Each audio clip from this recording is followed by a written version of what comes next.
Captain Hyun-woo stood on the bridge of his ship, looking out at the stars. The silent observer had been his home for 3 years now. It was not a big ship, but it was quiet and fast. Perfect for watching and learning. Captain, the morning reports are ready, said Navigator Bo-Ram. She was young but smart. Her dark eyes always seemed to see things others missed. Hyun-woo nodded and took the data pad. Every day was the same here in the Kepler 442 system. 3 planets, 3 different kinds of aliens, and peace everywhere he looked. It was almost boring. "Any changes today?" he asked. "The Crystal people are building something new on their moon," Bo-Ram said. "The Water people sent another trade ship to the Energy people. Same as always." Hyun-woo smiled a little. Bo-Ram always called them by simple names. The Crystal people were the Veltari. The Water people were the Morden. The Energy people were the Luxara. Their real names were hard to say, but Bo-Ram's names made them seem more friendly. Chief Engineer Taemin walked onto the bridge. His uniform was always a little dirty from working with machines. "Captain, our engines are running perfect. Do you want me to move us closer to the second planet today?" "Not today," Hyun-woo said. "We stay here and watch. That is our job." Taemin looked disappointed. He liked to fly the ship, but orders were orders. Earth wanted them to watch and learn about these aliens, not to make friends or cause trouble. Communications officer So Young turned from her station. "Captain, I am getting the daily signals from all 3 planets. They are talking to each other about sharing some new farming methods." Hyun-woo walked to her station. So Young was the best at understanding alien languages. She had learned all 3 in just 2 years. "What kind of farming?" "The Crystal people found a way to grow food that glows. The Water people want to try it in their deep ocean farms. The Energy people are excited because glowing food might taste better to them." This was normal for these aliens. They shared everything. New ideas, new inventions, even new art. Hyun-woo had watched them for so long that he almost forgot how strange it was. On Earth, countries kept secrets from each other. Here, 3 different species shared everything like one big family. Science Officer Jin-A came onto the bridge carrying her usual pile of data pads. She was always studying something new about the aliens. "Captain, I finished my report about their ships." "Tell me," Hyun-woo said. Jin-A pushed her glasses up her nose. "Their ships are alive, Captain, not like our metal ships. These ships grow like plants. When they get hurt, they heal themselves. When they get old, they have babies." "Babies?" Taemin laughed. "Ships do not have babies." "These do," Jin-A said seriously. "I watched a Veltari ship split into 2 smaller ships last month. Both ships were healthy and ready to fly." Hyun-woo shook his head. After 3 years, the aliens still surprised him. Everything about them was different from humans. Their technology was like magic. Their weapons only made enemies sleep, never killed them. Their cities grew from the ground instead of being built with machines. "Captain," So Young said suddenly, "I am getting a strange signal." Everyone turned to look at her. Strange signals were rare here. Usually everything was calm and predictable. What kind of strange? Hyunwoo asked. So Young frowned at her screen. It is very far away, but coming toward us. The signal is human. The bridge went quiet. They had not seen another human ship in over a year. Supply ships came sometimes, but they always sent word first. Are you sure? Hyunwoo asked. Yes, Captain. The signal pattern is definitely from Earth, but it is very strong, much stronger than our ship or a supply ship. Boram checked her navigation. Computer. Captain, if the signal is that strong, the ship must be huge, much bigger than anything I have seen before. Hyunwoo felt something cold in his stomach. Big ships from Earth usually meant trouble. Earth did not send big ships just to say hello. How long until it gets here? He asked. Boram worked on her computer for a few minutes. At its current speed, about 24 hours. Should we tell the aliens? Jin'e asked. This was a hard question. Their orders said to watch and report to Earth. They were not supposed to talk to the aliens unless there was an emergency. But was this an emergency? Not yet, Hyunwoo decided. First, we find out what kind of ship it is and why it is coming. Here. The next few hours were tense. Everyone worked quietly, trying to learn more about the approaching ship. So Young listened to its signals. Boram tracked its path. Jin'ai studied its energy readings. Taemin made sure their own ship was ready to run if needed. As the day went on, the picture became clearer and more frightening. The approaching ship was not just big, it was enormous. Its weapons were powerful enough to destroy planets. Its armor was thick enough to survive almost any attack. It was a warship.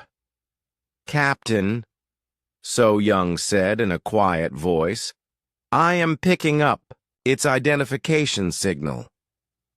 What does it say?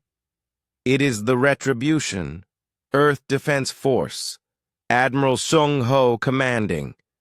Hyunwoo knew that name. Admiral Seung-ho was famous for fighting against alien pirates near Earth.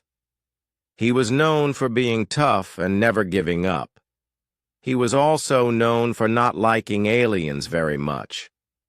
Captain, Boram said, the warship just changed course.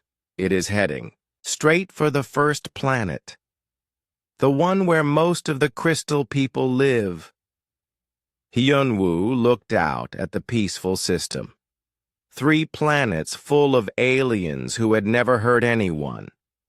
Aliens who shared their food and their knowledge and their friendship with each other. Aliens who had no idea that death was coming toward them. Should we warn them now? Jin'e asked. Before Hyunwoo could answer, So Young held up her hand. Captain, there is a message coming in. It is for everyone in the system.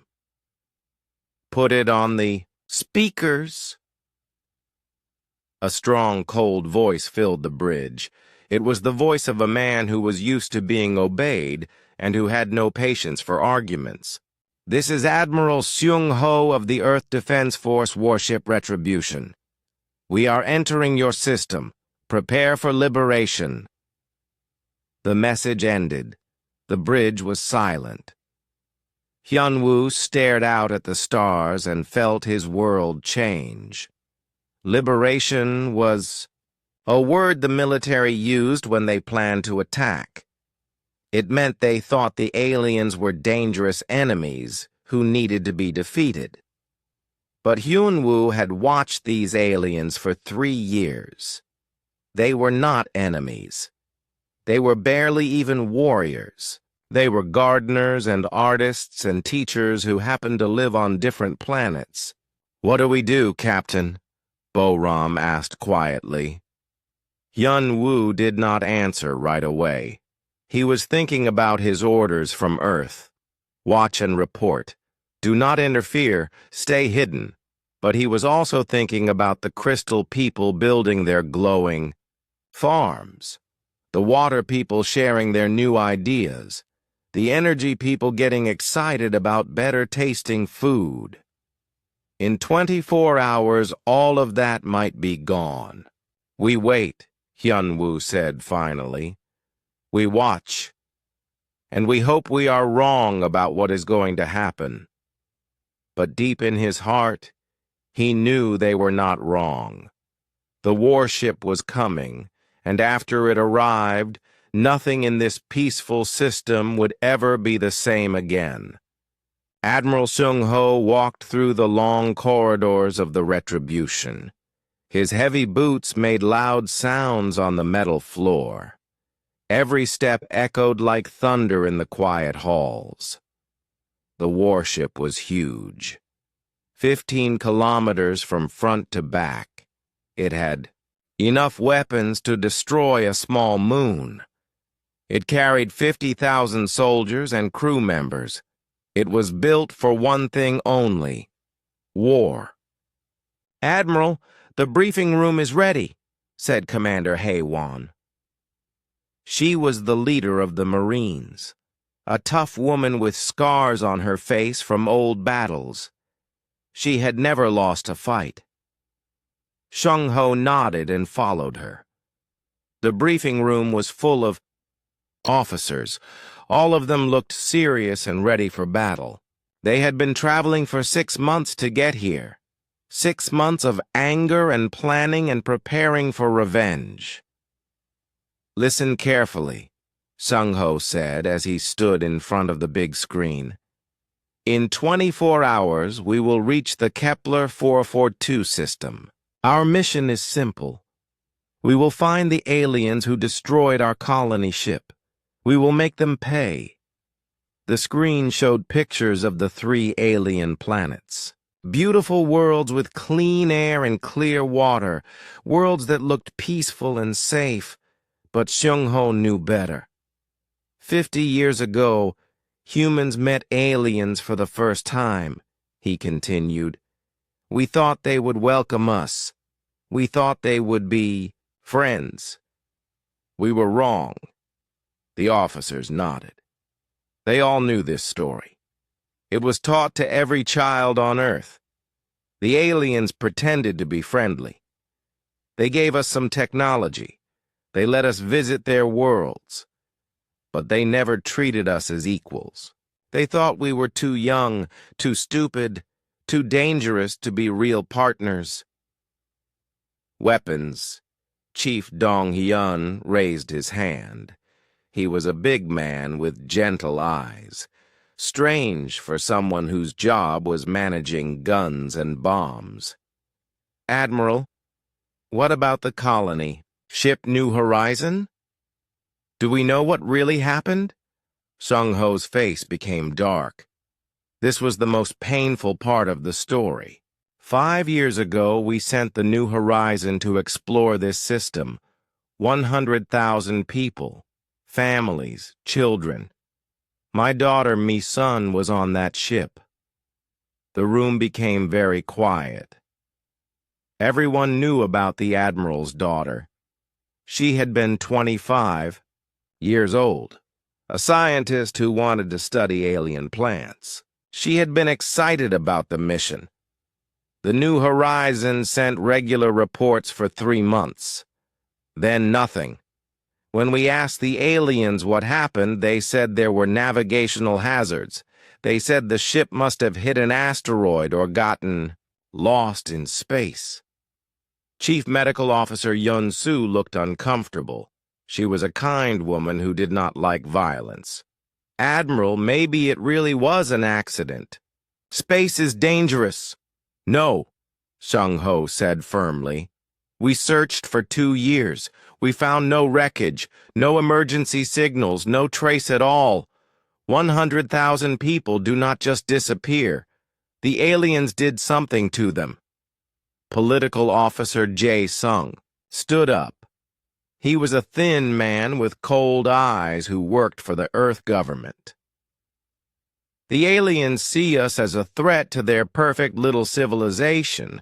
They probably killed our people to keep us away. This was what most people on Earth believed.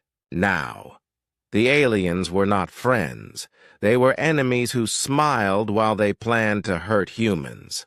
Our job is to find out what happened to the New Horizon, Sung-ho said, and to make sure it never happens again. After the briefing, Sung-ho walked to his private office. On his desk was a picture of Mi-sun. She was laughing in the photo, her eyes bright with excitement about her new job on the colony ship. He picked up the picture and remembered her last message to him. She had been so happy. She said the aliens they met were wonderful. She said she was learning amazing things about their science and their culture. Then she was gone. Sung-ho put the picture down and looked out the window at the stars. Somewhere ahead was the system where his daughter died. Soon the aliens would learn what happened when they hurt humans. Down in the weapons bay, Chief Dong-hyun was checking the guns with his team. The Retribution had every kind of weapon humans could build. Plasma cannons that could melt through any armor. Nuclear missiles that could crack planets. Kinetic weapons that shot metal at incredible speeds. Chief, do you really think we need all this firepower for 3 planets of aliens? Asked Lieutenant Ki-ho. He was young and had never been in a real battle. Dong-hyun looked at the huge weapons around them. He had been in many battles, and he knew that sometimes the biggest guns were the safest choice. Better to have too much than too little, Lieutenant. The Admiral wants to be sure we can handle anything they throw at us. But privately, Dong-hyun wondered if they were bringing too much force. The reports from the Silent Observer said the aliens were peaceful. Their weapons were designed to capture, not kill. Maybe they could solve this without so much violence. In the medical bay, Dr. Yun-soo was preparing for casualties. She hoped there would not be many wounded, but she had learned to prepare for the worst. War was always messier than the generals. Planned. Her assistant, Nurse Sunmi, was organizing medical supplies. Doctor, what do you think we will find when we get there? Yun-soo paused in her work. I hope we find answers, Sunmi, and I hope we find them without too much bloodshed. But she knew that Admiral Sung-ho was not interested in peaceful solutions. He wanted revenge for his daughter. And when a man with the biggest warship in the galaxy wanted revenge, people usually died. In another part of the ship, political officer Jae-sung was meeting with the intelligence team.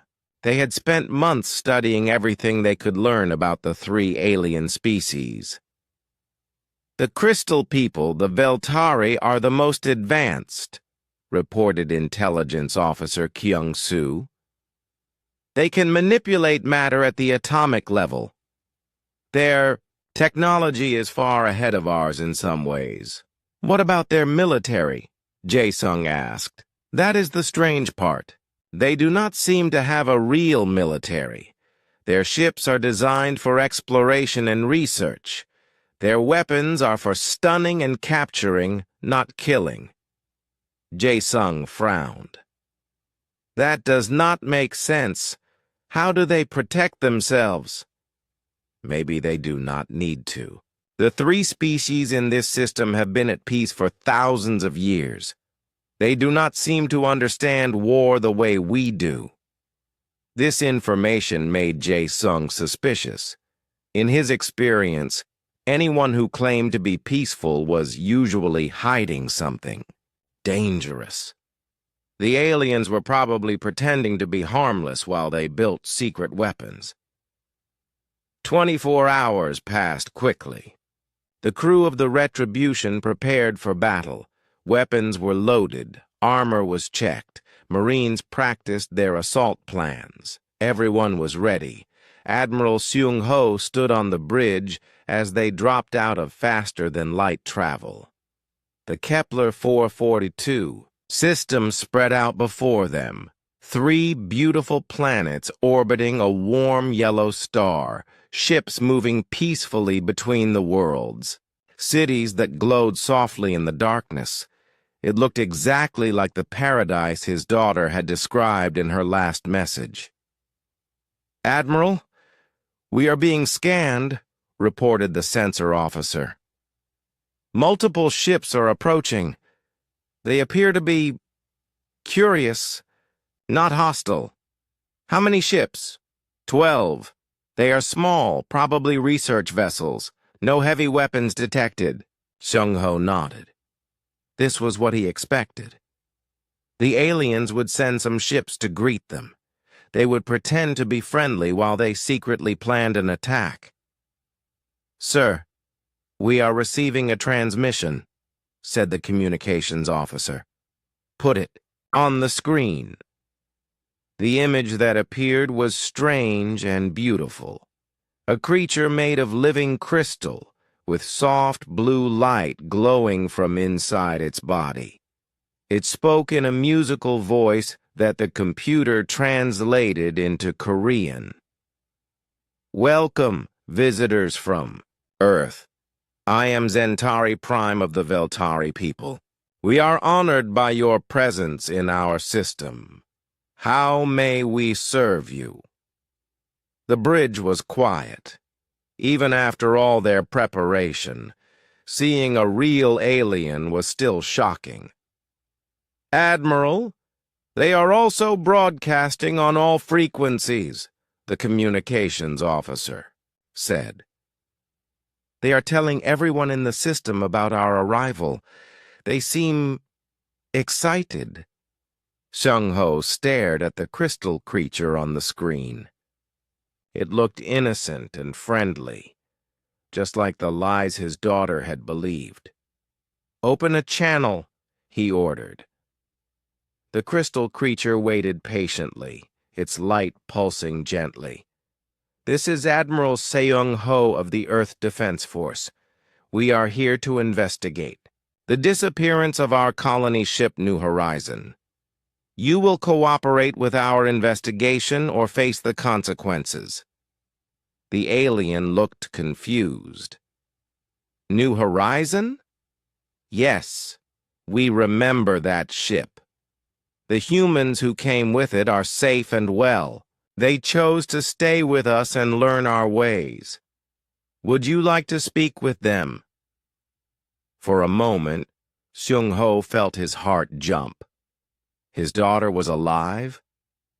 But then his training took over.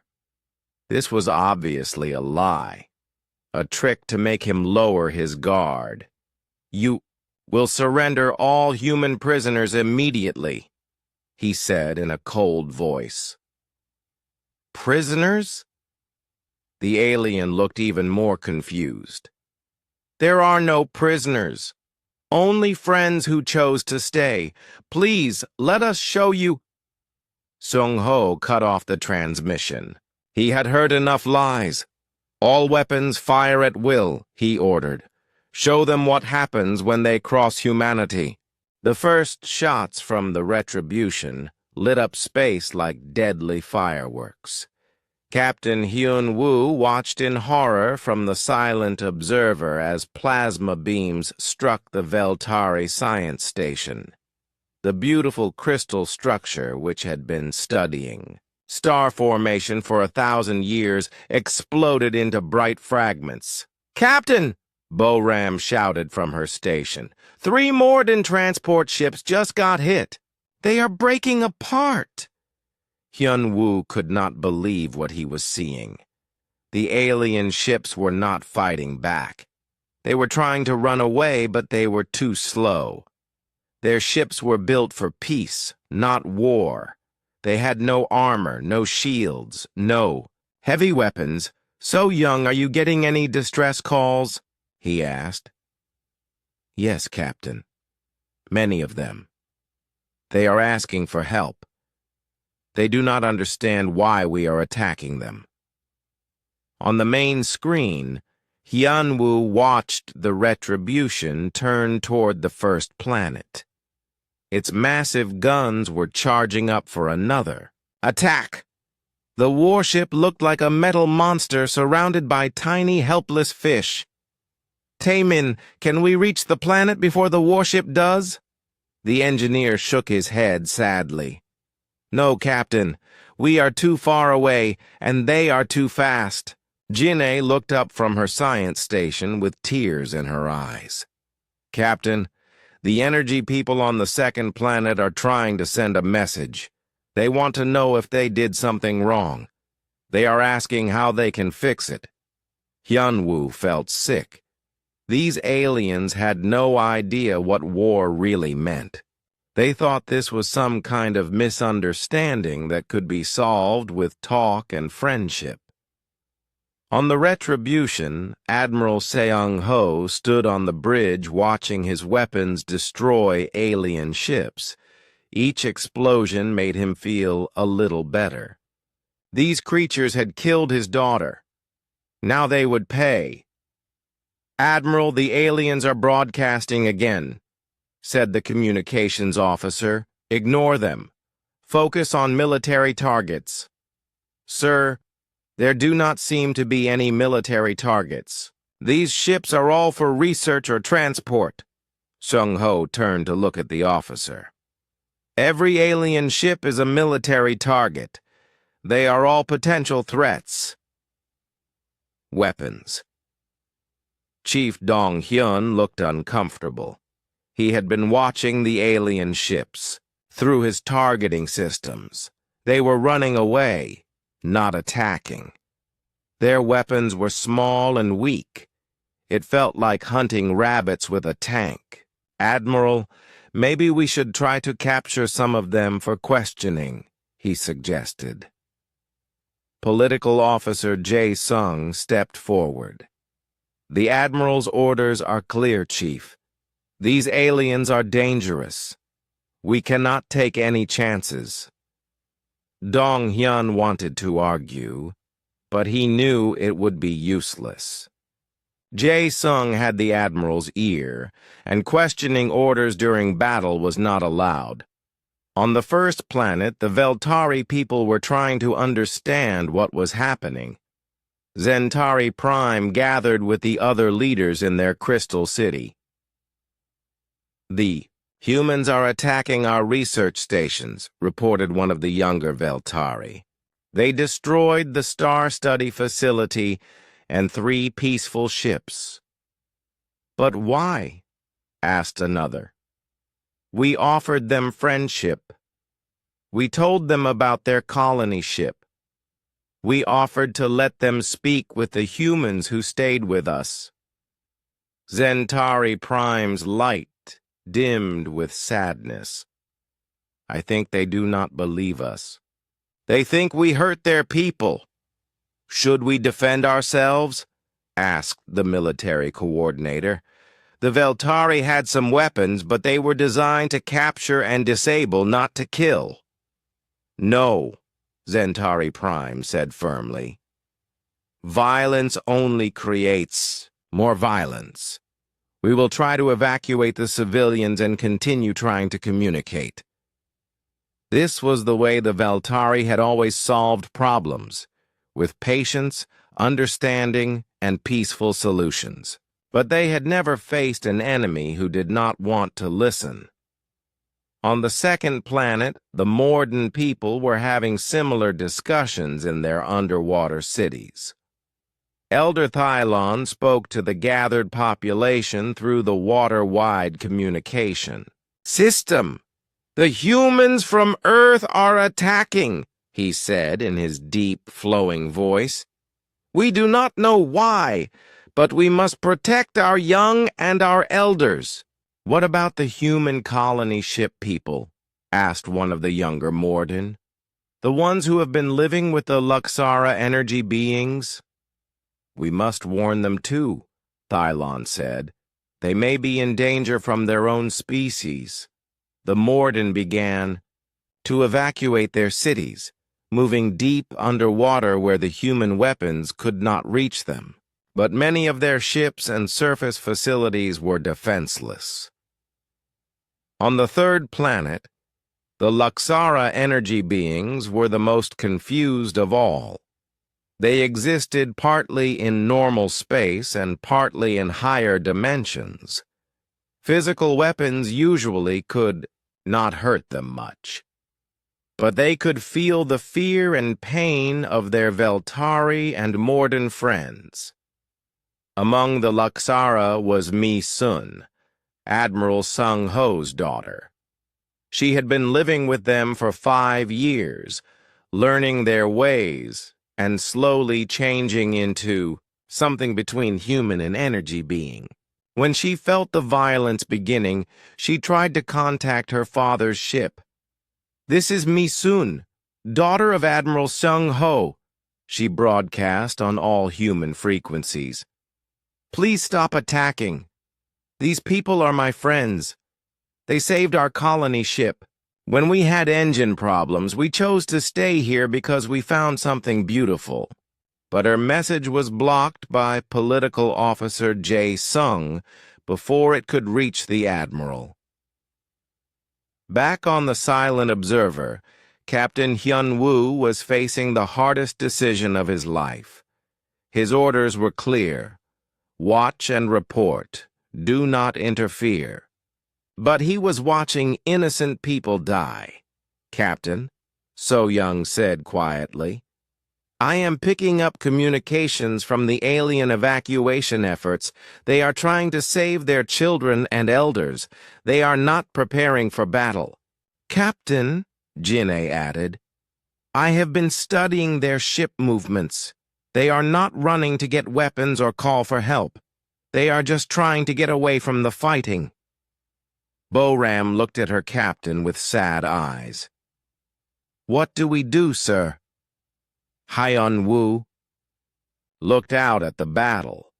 The Retribution was systematically destroying everything in its path.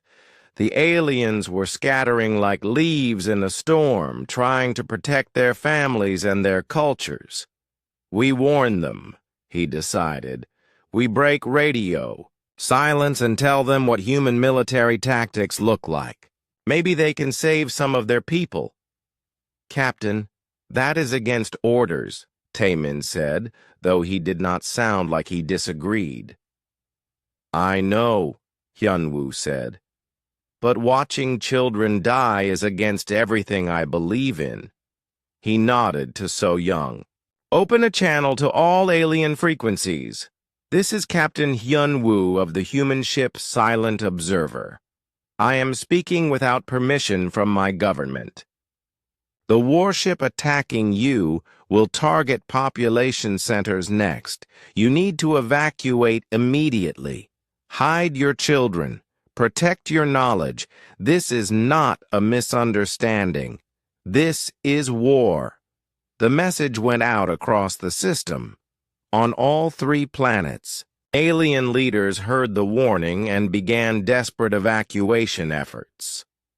On the Retribution, the communications officer detected the unauthorized transmission. "Admiral, one of our own ships is talking to the aliens." Admiral Sung Ho's face became dark with anger. "Which ship?" "The Silent Observer, sir. Captain Hyun Woo commanding." Sung Ho knew that ship. It had been watching this system for years. The captain had probably been influenced by alien lies and tricks.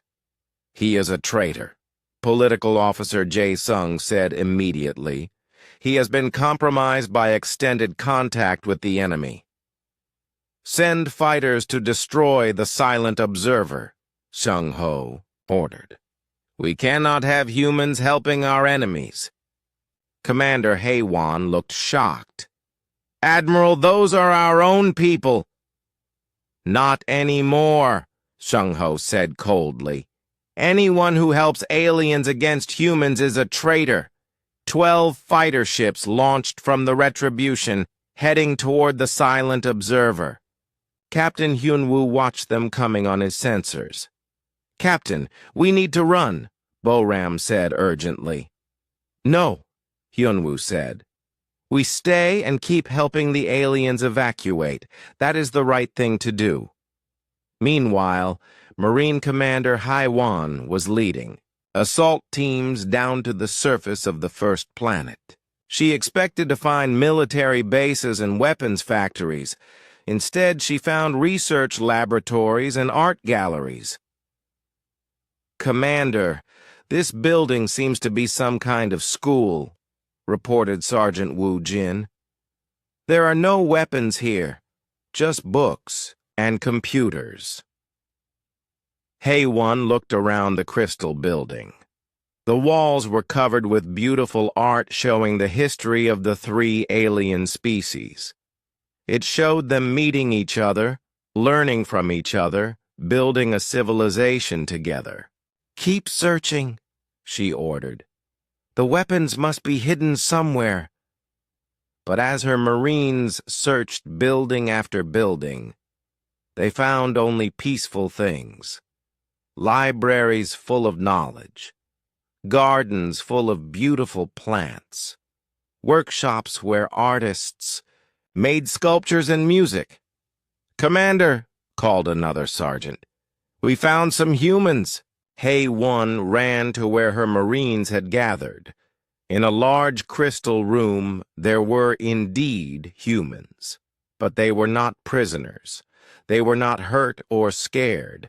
They were working alongside Veltari scientists, studying alien plants and sharing human knowledge. Who are you? Hae-Woo asked the nearest human, a middle-aged woman with kind eyes. I am Dr. Park Yoon-ji from the colony ship New Horizon, the woman said. We have been living here for 5 years. These people welcomed us and taught us amazing things. Why are you attacking them? Hae-Won stared at the woman. According to the official reports, all the colony ship humans were dead. But here was proof that they were alive and well. You are prisoners, she said, though she did not sound sure. Dr. Park laughed sadly. Prisoners who can leave any time we want? Prisoners who are treated as honored guests and friends? Commander, I think someone has lied to you about what happened here.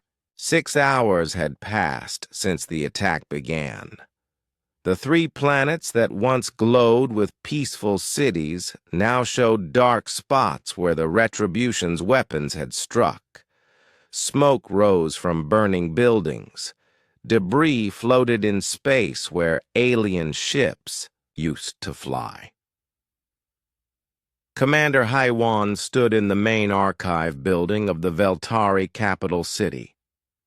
Her Marines had secured the area, but she felt more like a grave robber than a soldier. Around her were thousands of crystal storage devices containing the history and knowledge of 3 civilizations. Commander, you need to see this, called Sergeant Wu Jin. He was standing near a large display that showed moving images. Hae-Won walked over and saw something that made her heart stop. The display showed the human colony ship New Horizon arriving in the system 5 years ago. But it was not being attacked or destroyed. It was being welcomed. The images showed Veltari ships, approaching carefully, their lights pulsing in greeting patterns. They showed Morden vessels rising from the oceans to offer help. They showed Luxara energy beings reaching out with curious, gentle touches. Play the audio, Hae-Won ordered. The translator system activated, and she heard voices from the past. Human voices full of wonder and excitement. "This is Captain Lee from the New Horizon. The aliens are incredible. They are offering to help us repair our damaged engines. They want to share their knowledge with us." Another voice, younger and female. "Dad, if you could see this place? The crystal people can grow buildings from living rock. The water people have cities under the ocean that are more beautiful than anything on Earth. The energy people can exist in multiple dimensions at the same time." Hei-Wan recognized that young voice from the ship's records.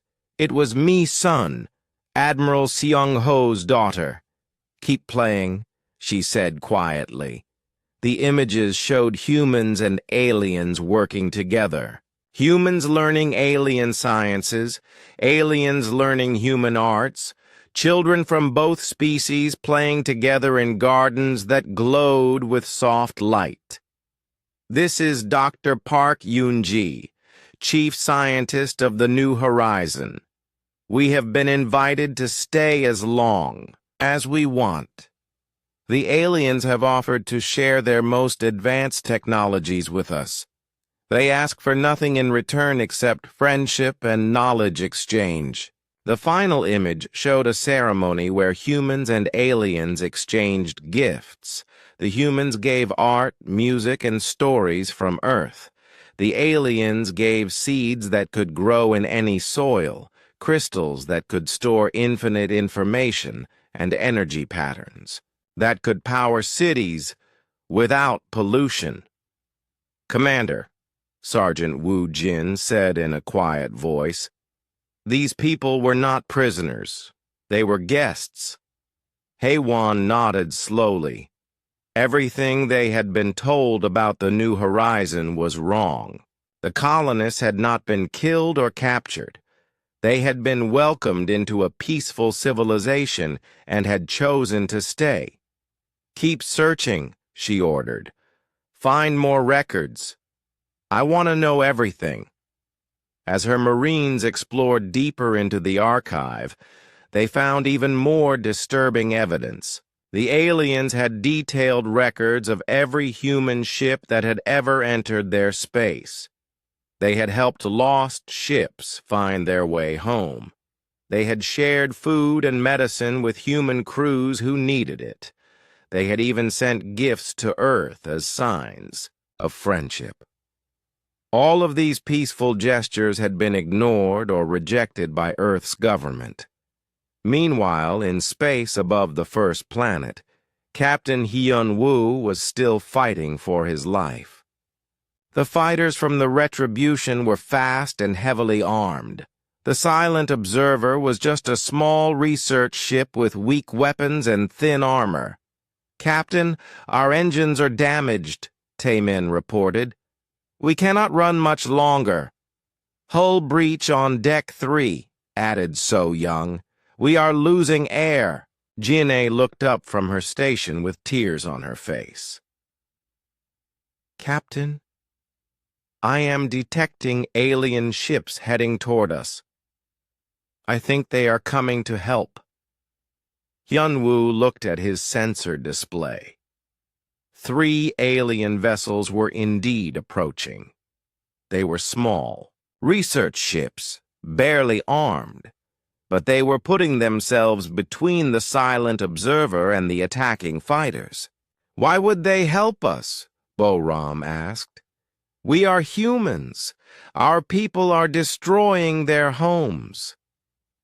"Because that is who they are," Hyun-woo said with wonder in his voice.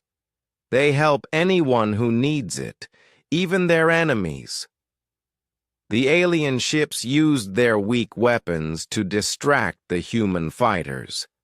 It was not much, but it gave the Silent Observer time to reach the shadow of an asteroid where they could hide and make repairs.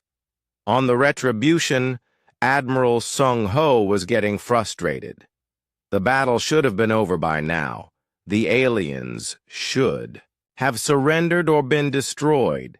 Instead, they kept running and hiding, taking their secrets with them. Status report, he demanded.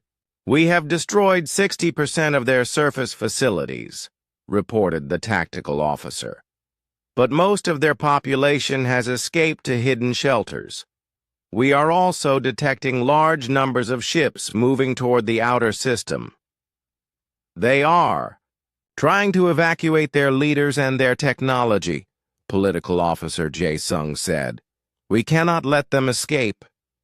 Admiral, Weapons Chief Dong-hyun said carefully, maybe we should try to capture some of them alive. For questioning.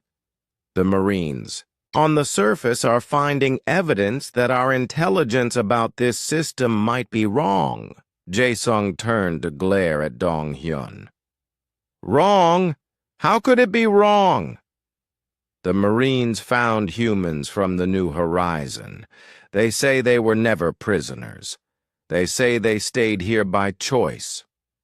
Lies, Jae-sung said immediately. The aliens have obviously brainwashed them.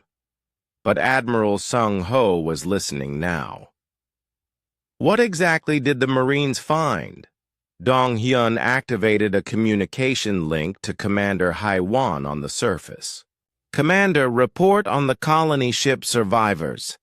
Haiwan's voice came through clearly. Admiral, I have found over 300 humans from the New Horizon. They are healthy and free. They have been living and working with the aliens for 5 years. They seem happy, sir. The bridge of the Retribution became very quiet. Everyone was staring at the Admiral, waiting for his response. Bring me proof, Sung-ho said finally. I want to see these humans myself. An hour later, Dr. Park Yoon-ji was brought aboard the Retribution under guard. She was a small woman with gray hair and intelligent eyes. She showed no fear as she was escorted to the bridge. Admiral Seong-ho, she said with a slight bow, I knew your daughter. She spoke of you often. Seong-ho felt like he had been hit in the chest. Where is she? What did they do to her? They did nothing to her except treat her with kindness and respect. She is safe, Admiral. She is living with the Luxara energy beings, learning about physics that our Earth scientists can barely imagine. That is impossible. The official reports said she was dead. Dr. Park looked sad. Admiral, your daughter tried to send messages to Earth many times. We all did. But every message was blocked or ignored. Your government did not want to hear that we had found a peaceful alien civilization.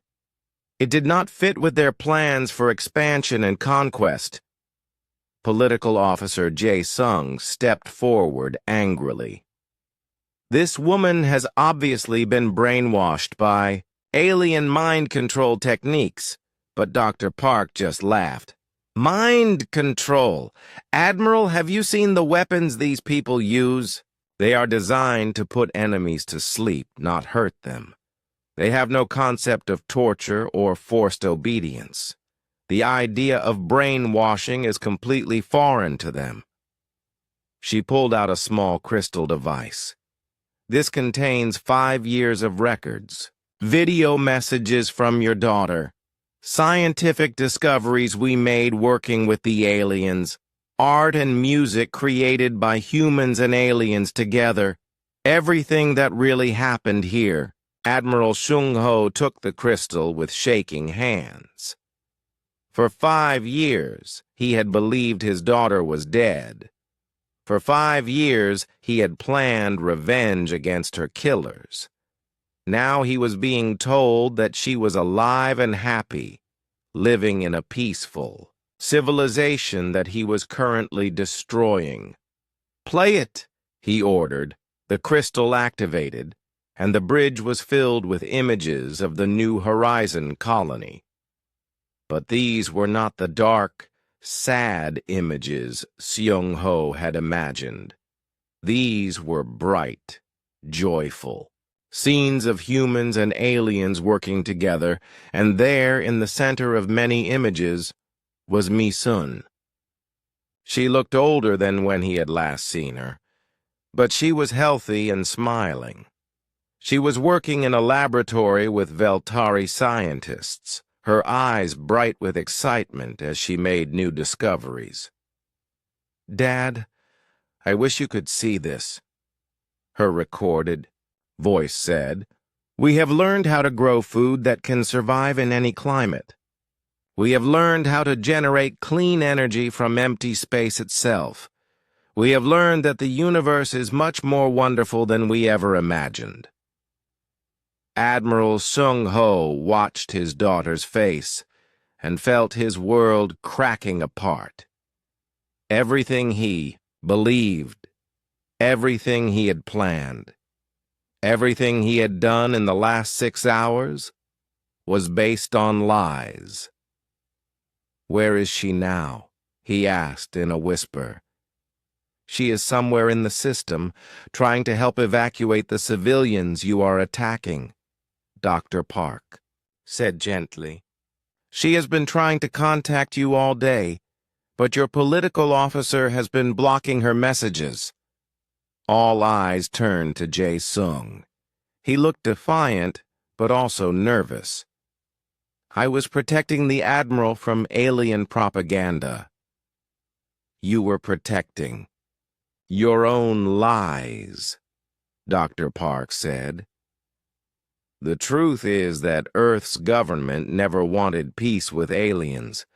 They wanted a war they could win, so they could take alien technology by force. When we sent reports about peaceful cooperation, they ignored us. When we offered to share alien knowledge freely, they called us traitors." Admiral Seung-ho looked around his bridge. 12 hours had passed since the truth was revealed on the Bridge of the Retribution. Admiral Seung-ho sat alone in his private quarters, staring at the crystal device that contained 5 years of messages from his daughter. He had watched every recording, seen every proof that the aliens were peaceful friends, not violent enemies. But the battle continued around him. Political officer Jae-sung had taken temporary command, claiming the admiral was compromised by alien influence. The warship's guns still fired at refugee ships trying to escape the system. Marines still searched alien cities for weapons that did not exist. A soft knock came at his door. "Come in," Seung-ho said without looking up. Chief Medical Officer Yun-soo entered, carrying a medical scanner. "Admiral, Officer Jae-sung ordered me to examine you for signs of alien mind control." Seung-ho almost laughed. After everything he had learned, the idea of alien mind control seemed ridiculous. "And what will you tell him, Doctor?" "That your mind is completely normal and human," she said quietly. "But, Admiral, I need to tell you something.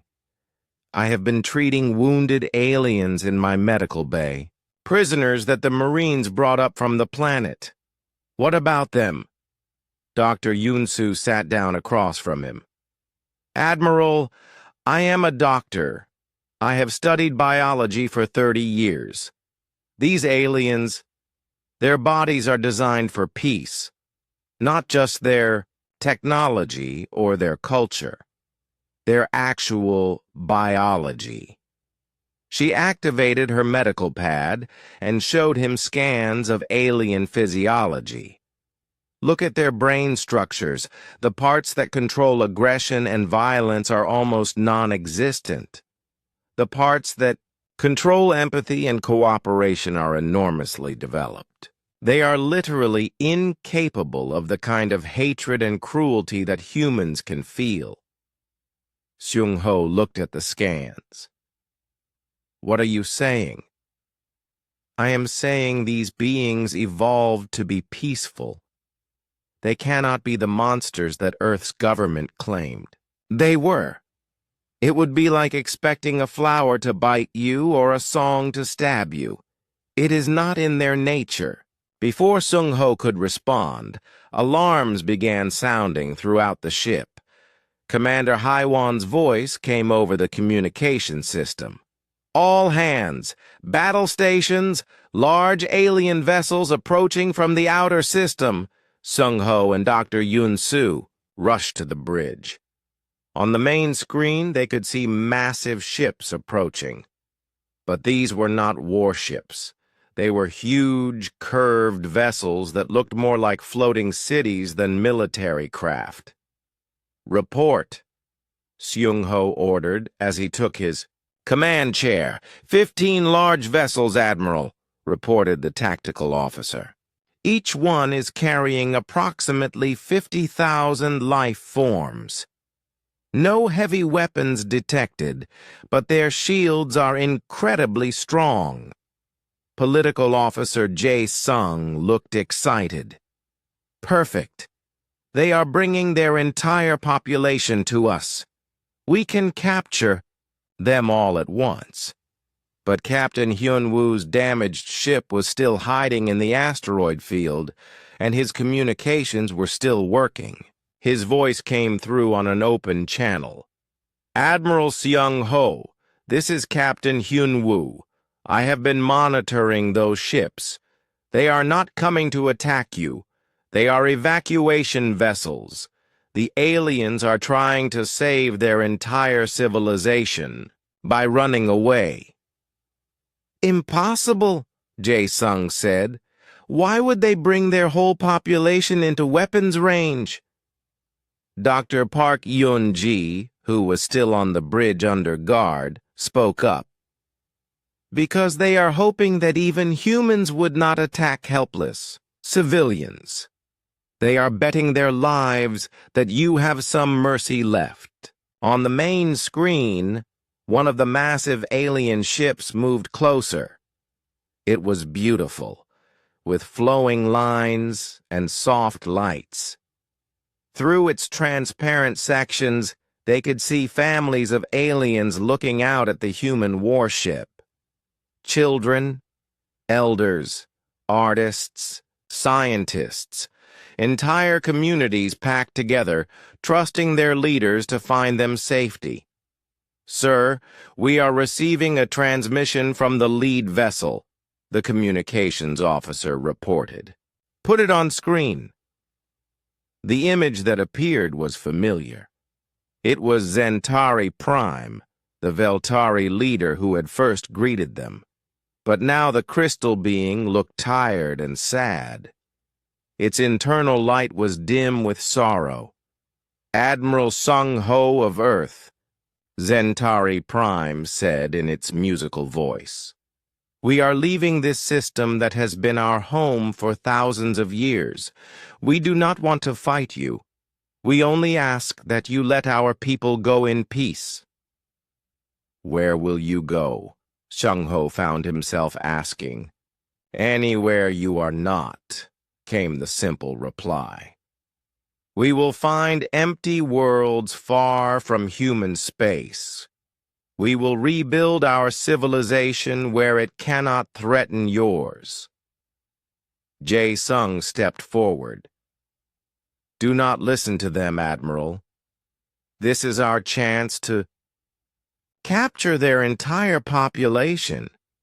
Think of the alien technology we could force them to share. But another voice suddenly cut through the communication system. It was young, female, and speaking in Korean. Dad? Dad, can you hear me? Admiral Sung Ho felt his heart stop. He knew that voice. He had been dreaming about that voice for 5 years. Mi-soon, he whispered. The main screen changed to show a figure that was partly human and partly made of light. It was his daughter, but she had changed. Her body was still recognizably human, but she glowed with soft energy. Her eyes held depths that seemed to contain stars. "Dad, I am here. I am alive. Please stop this fighting. These people are my friends. They are my family now." Tears ran down the Admiral's face. "Me son, what have they done to you?" "They have shown me wonders beyond imagination," she said, her voice full of joy despite the sadness of the situation. "I chose to become part of their civilization, Dad. I chose to learn their ways and share in their knowledge. They did not force me. They offered, and I accepted. You can change back," he said desperately. "You can come home." Misan smiled, and her light grew brighter. "I am home, Dad.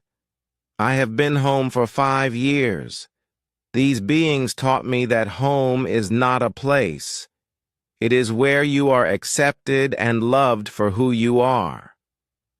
Political Officer Jae-sung was getting angry. "Admiral, do not let this alien puppet manipulate you.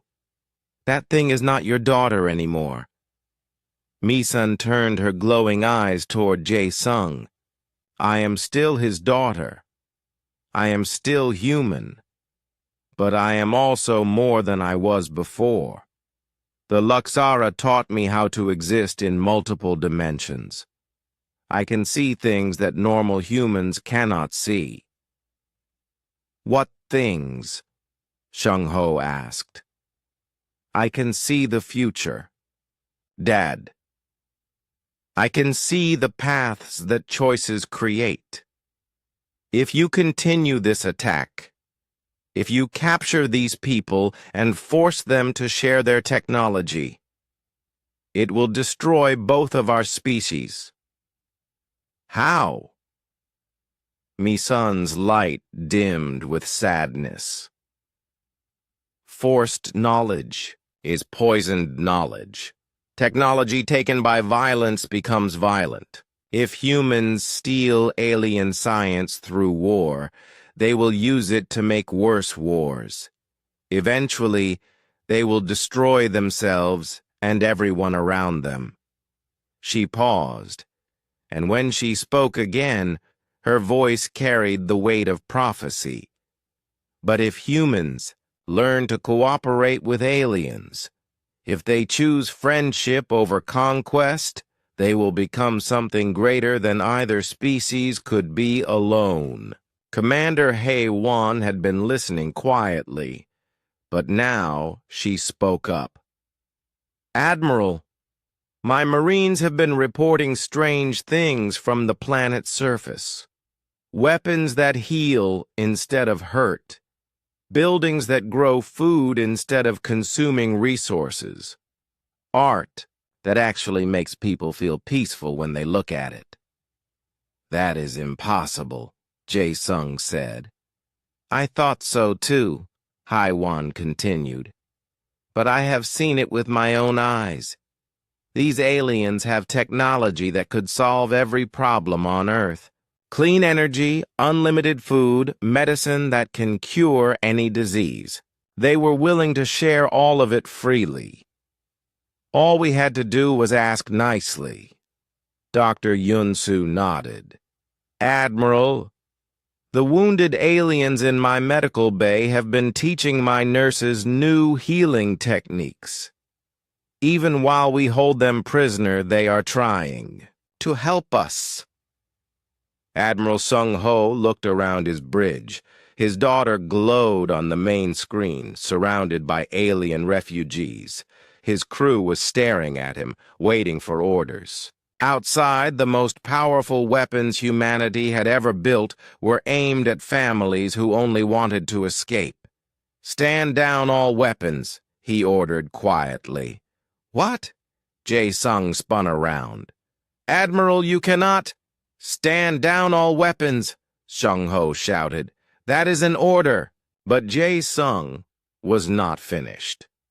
He pulled out a small control device. "I am sorry, Admiral, but you have been compromised by alien influence. As political officer, I am authorized to take emergency action to protect Earth's interests." He pressed a button on the device. Suddenly, red lights flashed throughout the ship, and a computerized voice announced, "Emergency Protocol 7 activated. All weapon systems locked to political officer control. Prepare for maximum bombardment." "You cannot do this," Heywan shouted. "I can and I will," Jae-sung said coldly. "These aliens are too dangerous to be allowed to escape. We will capture them all, and Earth will have their technology." On the screen, Mi-sun looked directly at her father. "Dad, there is one way to stop this, but you would have to trust me completely." "Anything," Shung-ho said. "Captain Hyun-woo is still alive in the asteroid field. If you can get word to him, if you can coordinate with him, together you might be able to disable your own ship's weapons before they fire." "That would be mutiny," Dr. Yunsu said. "That would be saving both our species," Mi-sun replied. "Admiral," Seung-ho looked at his daughter, glowing with alien light, but still carrying his eyes and his stubborn determination. He looked at the refugee ships full of families. He looked at his crew, who were waiting to see what kind of man their admiral really was. "Dr. Yunsu, can you disable Officer Jae-sung without killing him?" 48 hours had passed since Captain Hyun-woo rammed his damaged ship into the Retribution's weapons array. The collision had saved the alien refugee fleet, but both human ships were now drifting powerless in space. The great warship that had come to bring destruction was now as helpless as the aliens it had tried to destroy. Captain Hyun-woo opened his eyes slowly. He was not dead, which surprised him. The last thing he remembered was ordering his crew to the escape pods before steering the silent observer directly into the Retribution's main gun batteries. But this was not an escape pod. The walls around him were smooth and warm, with a soft light that seemed to come from everywhere at once.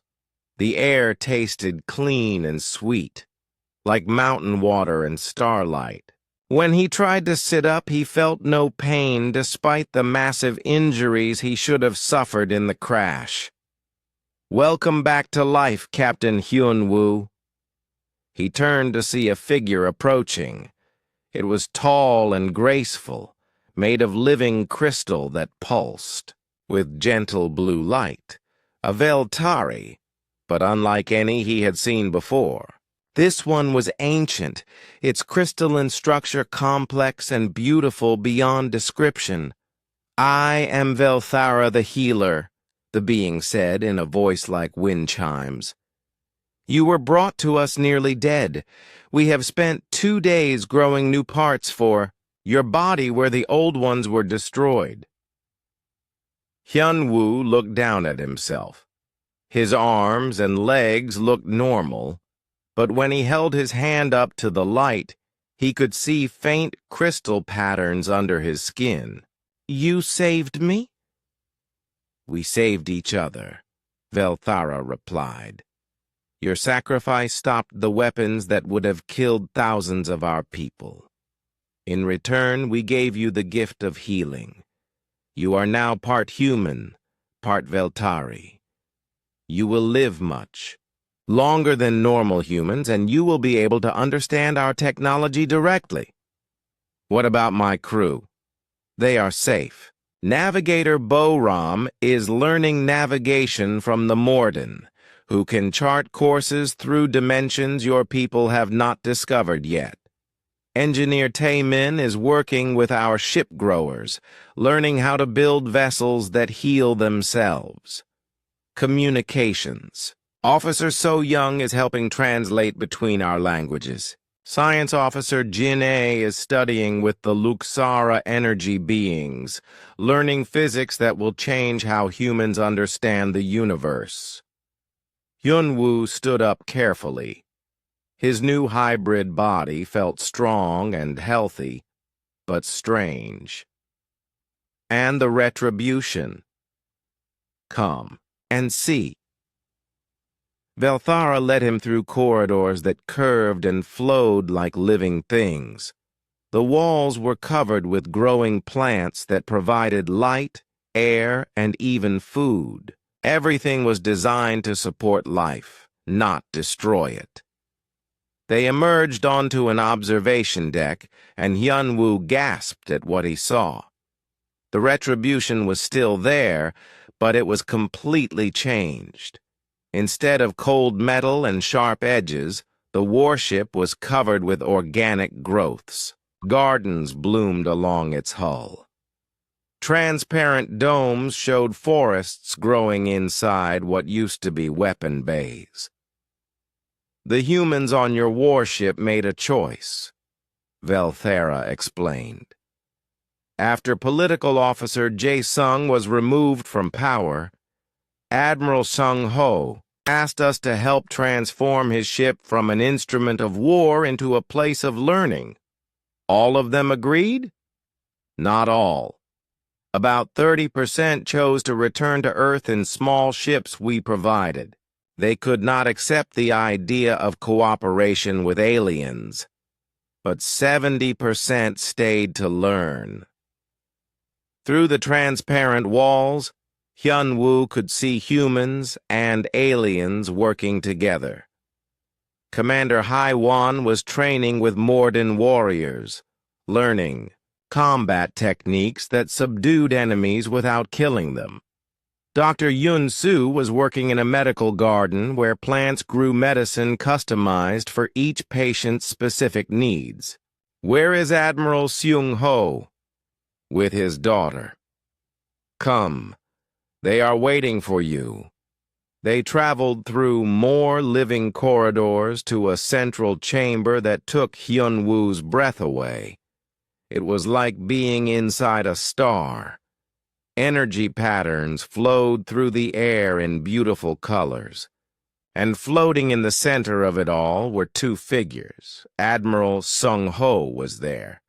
But like Hyun-woo, he had been changed. His body was partly human and partly made of light, similar to his daughter Mi-sun. They were surrounded by Luxara energy, beings, learning to exist in multiple dimensions at once. Captain Hyun-woo, the Admiral said, his voice now carrying harmonics that normal human voices could not make. I wanted to thank you. Your sacrifice gave us time to see the truth. What? Truth, Admiral? Mi-sun floated closer, her light warm and welcoming. That evolution is not about becoming stronger or more dangerous.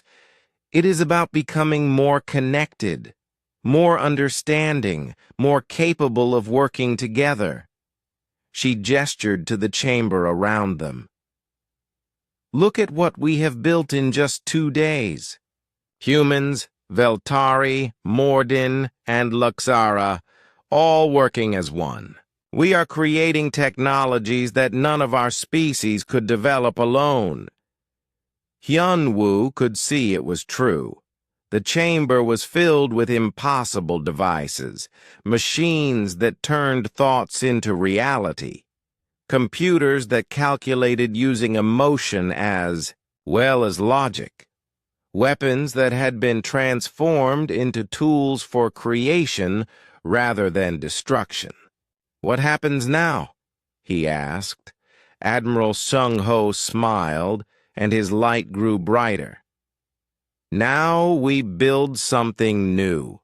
Not human civilization or alien civilization, but a hybrid civilization that combines the best of all our species. Earth will not like this. Hyunwoo said. Some of Earth will not like it, Misun corrected. But some will. Change always starts with a few people who are brave enough to try something different.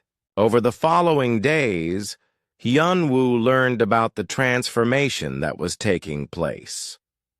The refugee ships had not fled the system.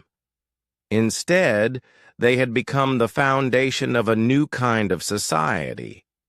The Veltari contributed their ability to grow, living technology, cities that healed themselves when damaged, ships that thought and felt and made their own decisions about where to go. The Morden shared their deep understanding of time and dimension. They taught humans how to navigate not just through space, but through possibility itself, how to find the paths that led to the best outcomes for everyone. The Luxara offered their mastery of energy and consciousness. They showed humans how to expand their awareness beyond individual existence, how to think not just as separate people, but as part of a larger community of minds and humans. Humans brought something that none of the other species had: the ability to adapt and change rapidly. While the aliens had evolved slowly over millions of years, humans could transform themselves in a single generation. We are the bridge species, Dr. Yun-Soo explained to Hyun-Woo as they walked through a medical facility that was part garden, part hospital, and part art gallery. We can become part Veltari, part Morden, part Luxara, while still remaining human. We can connect all the different kinds of minds in the universe. Hyun-Woo watched human children playing with alien younglings in a playground that existed in several dimensions at once. The children were laughing in harmonies that included sounds no purely human throat could make, but their joy was unmistakably human. "What about Earth?" he asked. "What about the rest of humanity?" "That is the next step," Admiral Seung-ho said, approaching them. His transformation was nearly complete now. He looked like a human-shaped constellation, beautiful and strange. "In 6 months, we will send ambassadors back to Earth, not to conquer or convert, but to offer a choice." "What choice?" "The choice to evolve, to become part of something greater than any single species could be alone. Some humans will choose to stay as they are, and that is fine. But some will choose to change, to grow, to become bridges between different kinds of consciousness." Mi-sun materialized beside them, her light, dancing with patterns that conveyed emotions too complex for words. "Dad has volunteered to be the first ambassador. He will return to Earth to show them what is possible." "And you?" Hyunwoo asked her. "I will stay here and continue learning. This system will become a school, a place where any species can come to learn how to cooperate instead of compete." Months passed. The hybrid civilization grew and flourished. More refugee ships arrived from other systems, carrying species that had heard about the impossible place where different kinds of minds could work together in peace. The Retribution, once a symbol of human military might, became a symbol of transformation. Its weapons bays had been converted into laboratories. Its military decks had become gardens and schools and art studios. Captain Hyun-Woo found himself appointed as the system's first interspecies coordinator. His job was to help new species integrate into the growing community. It was challenging work, but every day brought new wonders. He kept a daily log, as he had during his years of observation. But now, instead of reporting on alien activities, he was documenting the birth of something entirely new. Day 127 of the new civilization, he dictated to his living crystal recorder. Today we welcome the Zenthri, a species of living music from the Andromeda Galaxy. They communicate entirely through song, and they have taught our children to sing in mathematical harmonies that can actually influence the structure of space-time. He paused and looked out the window of his office. The view showed dozens of different kinds of ships moving between the planets.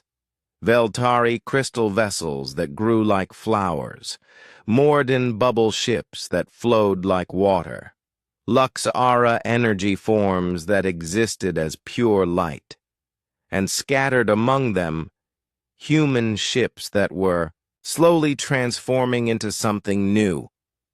I came to this system as a human observer, watching aliens from a distance, he continued.